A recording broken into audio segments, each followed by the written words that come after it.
Somewhere, right now, a scientist is doing something completely legal, completely fundable, and theoretically, it could end human civilization. Not with a bang, with a shrug. No movie villain required. No army. No nuke. Just a series of small, reasonable decisions, stacked the wrong way. Let's speedrun it. Category 1. Biology. The fastest theoretical path to ending civilization isn't fire, it's biology. Specifically, a pathogen with two properties at the same time. High lethality. High transmissibility before symptoms show. Most dangerous pathogens fail at this combo naturally. The deadliest ones kill too fast to spread far. The most contagious ones are usually mild. Here's the unsettling part. Gain-of-function research exists specifically to study what happens if a pathogen got both traits at once. The research is legitimate. The goal is prevention. But the same knowledge that helps you build a vaccine can, in theory, help you build the opposite. This isn't science fiction. This is a real category of research, debated in real labs right now. One lab accident, one leak, one miscalculation. That's the entire mechanism. No malice required. Just probability, multiplied by time. History already gave us a preview. Smaller scale, lower stakes. But the mechanism was identical. A pathogen, an unprepared system, and a window of time before anyone understood what was happening. Category 2. Food. You don't need a weapon to end civilization, you need a famine. Modern agriculture relies on a terrifyingly small number of crop varieties. Most of the world's wheat comes from a handful of genetic lines. Same with bananas. Same with rice. This is efficient. It is also fragile. A single fungus, called UG99, has already devastated wheat crops across parts of Africa and Asia. It mutates. It spreads on wind. There is no permanent fix yet. Now imagine that, but coordinated. Multiple staple crops. Multiple continents. Same growing season. You wouldn't need to kill anyone directly. Starvation would do it for you. History has already shown how fast this escalates. The Irish potato famine wiped out a single crop variety in a single region, and it killed roughly 1 million people. That was one country. One crop. Imagine that mechanism, scaled globally, hitting wheat, rice, and corn in the same season. Category 3. The sun. This one isn't even hypothetical. It already happened once. In 1859, a massive solar flare called the Carrington Event hit Earth. Telegraph wires sparked and caught fire. The aurora was visible near the equator. At the time, this was mostly a light show. Today, that same event would be catastrophic. Modern civilization runs on a power grid. That grid runs on transformers. Transformers are extremely vulnerable to the kind of electromagnetic pulse a major solar storm produces. A Carrington-level event today could knock out power across entire continents. Not for hours, for months, possibly years, depending on how many replacement transformers exist in storage. No internet, no refrigeration, no water treatment, no fuel pumps. Modern society isn't built to survive without electricity for that long. And the sun doesn't need permission to do this again. In 2012, a solar storm of similar intensity tore through space. It missed Earth by about 9 days of orbital timing. Nobody noticed. Nobody panicked. The planet simply wasn't standing in the spot it needed to be in. Category 4.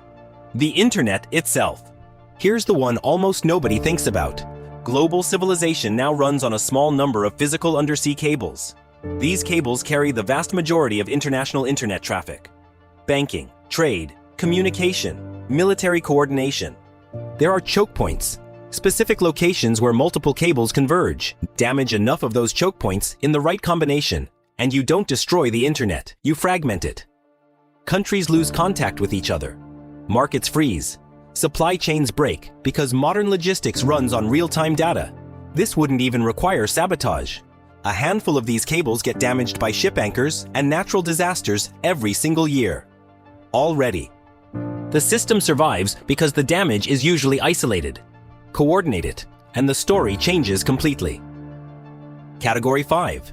The machines we trust. This is the newest category, and possibly the fastest growing.